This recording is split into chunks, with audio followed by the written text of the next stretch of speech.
Bonsoir à tous et bienvenue à cette édition d'information dont voici les titres. Le coronavirus a fait chuter le prix de la tomate fraîche dans les marchés. Comment expliquer cet effondrement des prix en quelques semaines? Jusqu'à quand va durer cette baisse? Rodrigue Babagbeto s'est rendu au marché d'Antopa pour mieux comprendre la situation. Les détails à suivre. La transhumance au-delà de la simple activité d'élevage est devenue aujourd'hui un réel problème de sécurité avec la montée en puissance des conflits. La sédentarisation est aujourd'hui l'une des solutions envisagées par les experts. Il touche près de 3000 femmes chaque année dans le monde entier. Le cancer du col de l'utérus est une maladie silencieuse et virale. Le dépistage précoce permet aux femmes d'être à l'abri. On en parle dans cette édition.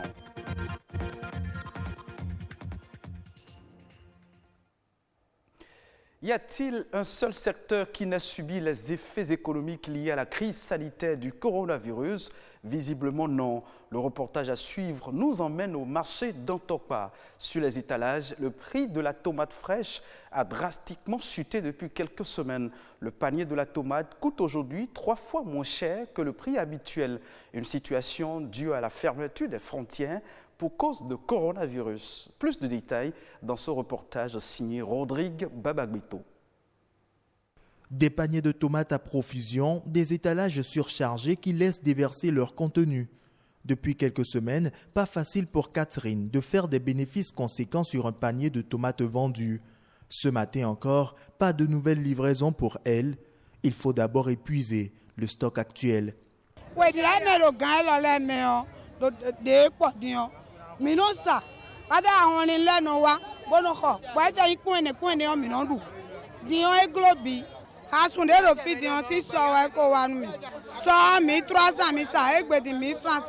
Tout comme elle, la majorité des revendeuses de tomates se plaignent de la chute des prix. Autrefois vendu à 11 500 voire 12 500 francs CFA, le grand panier de tomates ne peut excéder aujourd'hui 2 500 francs CFA. Une situation difficile à comprendre pour Dagan.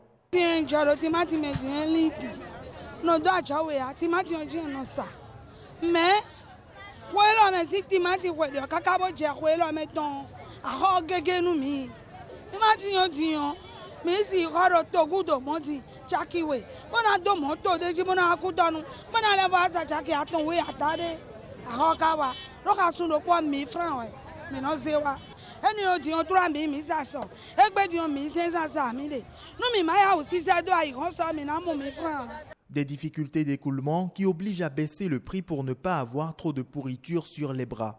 Chose qui n'avantage personne d'autre que les consommateurs.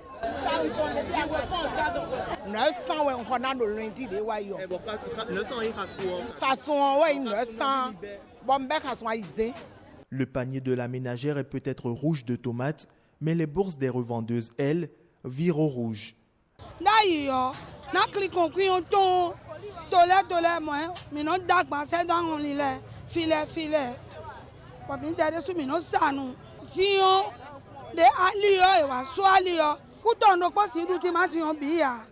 Avec une production de 70 000 tonnes de tomates par an, le Bénin n'arrive toujours pas à tirer assez de devises de cette denrée. Une stratégie de réduction des pertes post-récolte s'impose. Il y a des mesures traditionnelles que nous avons. En dehors de ça, il y a des usines de transformation qui sont là, que nous pouvons vraiment activer pour pouvoir conserver le produit. Au lieu de faire écouler cela, nous pouvions le conserver et en temps de pénurie, en temps de rareté, sortir ça sur le marché pour que le Béninois puisse avoir le produit en saison, c'est-à-dire lorsque sa saison n'est pas favorable. Autant de pistes qui pourront permettre au Bénin de tirer profit de cette situation devenue récurrente chaque année. Nous sommes au Rwanda à présent. Le pays annonce de lourdes sanctions contre les éventuels auteurs de violations des mesures visant à freiner la propagation du coronavirus. Ainsi, le refus de port ou le port incorrect d'un masque facial est passible d'une amende de 5 722 francs et d'une détention de 24 heures dans un espace réservé où il sera rappelé à l'auteur de la violation les mesures anti-Covid-19 en vigueur. Les commerçants risquent 2 fois plus gros jusqu'à la fermeture de leurs entreprises. Les sanctions seront également applicables en cas de violation des mesures de distanciation sociale. Les organisateurs d'événements festifs et de rassemblements jugés inutiles paieront une amende de 100 436 francs CFA et chaque participant paiera une amende de 14 348 francs CFA. On revient au Bénin pour parler d'un autre sujet, la transhumance. C'est un système d'élevage fondé sur le déplacement de troupeaux d'une région à une autre. Ce phénomène crée assez de conflits entre agriculteurs et éleveurs jusqu'à créer des morts. En explorant les pistes de solutions pour réduire les dégâts liés à cette pratique, l'option de la sédentarisation a été évoquée. Amdi Bonou-Bo, agronome, nous en parle au micro de Amandine Aliambossou. Fondamentalement, c'est les questions de ressources naturelles, c'est-à-dire les ressources fourragères et les points d'eau. C'est ça qui amène souvent ces éleveurs à se déplacer de leur pays d'origine pour pouvoir aller vers d'autres pays d'accueil. Donc, autre que ça, il y a les raisons économiques. Du fait qu'ils ont besoin de ressources pour pouvoir faire face à un certain nombre de besoins, ils se déplacent et en se déplaçant, ils vendent des animaux. Ils produisent également du lait pour pouvoir satisfaire un certain nombre de personnes. Dans ces déplacements, ils cherchent là où ils peuvent avoir des résidus de récolte ou bien là où on peut avoir un peu de verdure ou bien de ressources fourragères. Et dans ça, c'est souvent des espaces utilisés par les agriculteurs. Et parfois, il y a même des spéculations sur le champ. Et ces éleveurs ou bien ces animaux vont perdre ces ressources, ce qui crée fondamentalement des conflits entre éleveurs et puis les agriculteurs. Il y a la zone de Dassazoumé et puis la zone de Glazoué qui ont été identifiées comme des zones de transhumance. Et c'est déjà ça une approche de solution par rapport à la transhumance. Parce que même si on va vers une sédentarisation, c'est-à-dire on identifie un lieu où ces éleveurs peuvent se regrouper, se réunir, faire leurs besoins, il y a toujours un moment où ils vont faire la transhumance pour pouvoir mieux maîtriser la conduite pour un jeune éleveur, pour pouvoir comprendre d'autres réalités culturelles, socio-culturelles. Pour faire la sédentarisation, il faut également disposer d'une quantité de ressources naturelles suffisante pour pouvoir satisfaire le besoin en troupeau donc des éleveurs. Et généralement, ce qu'on constate au Cameroun, par exemple, ça a été une solution, mais ça n'a pas vraiment duré parce que les espaces proposés ou bien disponibles plutôt par l'État n'étaient pas suffisants pour pouvoir satisfaire les besoins en alimentation de ces troupeaux-là. Donc, sédentarisation, oui, mais il faut également former ces éleveurs ou bien les informer sur des zones qui peuvent exister à un moment donné pour pouvoir faire de la transhumance. Venons-en maintenant au cancer du col de l'utérus. Il fait partie des principaux cancers gynécologiques qui tuent des millions de femmes chaque année dans le monde entier. Le Bénin n'y échappe pas. Cependant, notre pays a pris des mesures pour renforcer le système de protection sanitaire des femmes en vue de réduire le taux de prévalence sur le territoire national. Qu'est-ce que le cancer du col de l'utérus et comment le traiter? Élément de réponse dans cet élément. Le cancer du col, ça va être l'apparition au niveau du col de l'utérus de cellules qui vont se multiplier de façon anarchique et qui vont entraîner des conséquences graves sur l'organisme et qui peuvent entraîner la mort. Et sur 300 000 décès de femmes pour cause de cancer enregistrés en 2018 dans le monde, le cancer du col de l'utérus est responsable des 2/3 selon l'Organisation mondiale de la santé. Il est classé deuxième cause de mortalité chez la femme après le cancer du sein. Au Bénin, sur 4 300 cas de cancer, toutes formes confondues, enregistrés en 2018, le cancer du col de l'utérus représente 25% selon le ministère de la Santé. Le mal est dû à plusieurs facteurs. Le principal élément qui cause le cancer du col, c'est l'infection à un virus qu'on appelle le Human Papillomavirus. C'est un virus qui se contracte par les rapports sexuels. À côté de ça, le tabac aussi est un cofacteur important. Ces cellules cancéreuses, une fois installées, vont progresser de façon presque silencieuse vers le cancer. pour qu'il apparaisse, ce sont des anomalies au niveau du col qui vont s'aggraver et qui au bout de 10 à 15 ans vont être appelés cancer. Mais en général, lorsqu'ils commencent à se manifester essentiellement par des saignements, à ce moment en général c'est souvent trop tard. Si l'alcoolisme et le tabagisme représentent des facteurs aggravants, ce ne sont pas les seuls facteurs prédisposants. C'est par exemple les personnes qui sont immunodéprimées, c'est-à-dire dont le système de défense de l'organisme ne fonctionne plus bien. Par exemple, des personnes vivant avec le VIH, dans certains diabètes. Que le cancer du col de l'utérus apparaisse tôt ou tardivement, la prise en charge n'est pas aisée. Les médecins recommandent un dépistage précoce. C'est difficile de le traiter, c'est beaucoup plus facile de le prévenir. Passé un certain stade, il ne va pas pouvoir être guéri. On va plutôt améliorer le confort de vie de la personne le temps qu'il lui reste à vivre.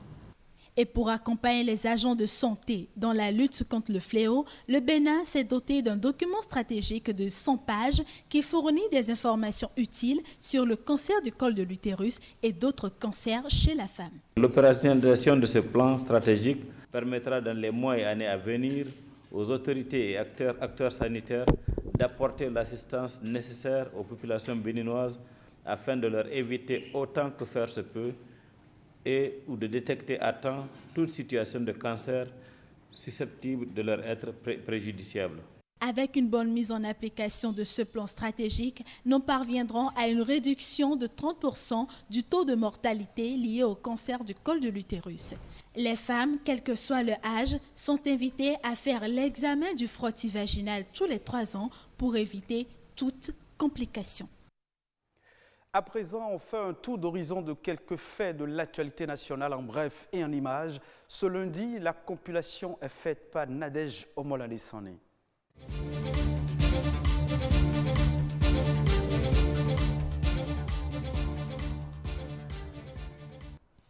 Les passagers paieront désormais 50 000 francs CFA pour le test de dépistage du coronavirus à l'arrivée au départ du Bénin.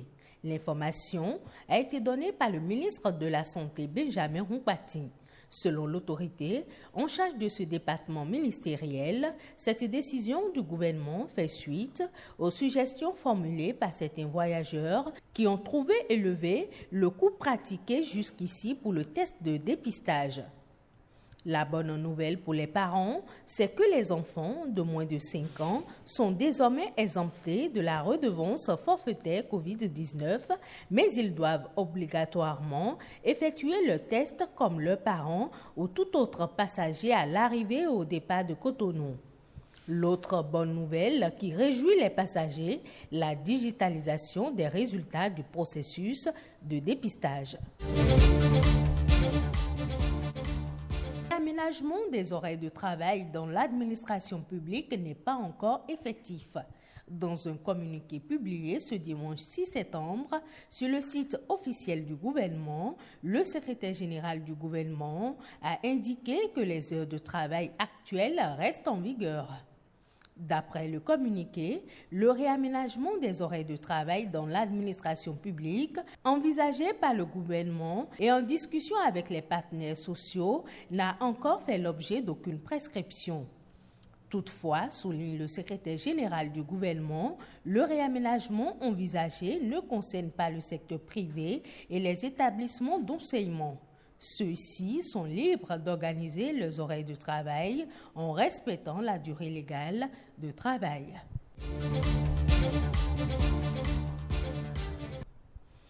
Après plusieurs mois d'inactivité en raison de la crise sanitaire du coronavirus, les équipes africaines pourraient renouer avec les stades à l'occasion de la journée FIFA en octobre prochain. Pour cette journée, les écureuils du Bénin pourraient affronter les Panthères du Gabon.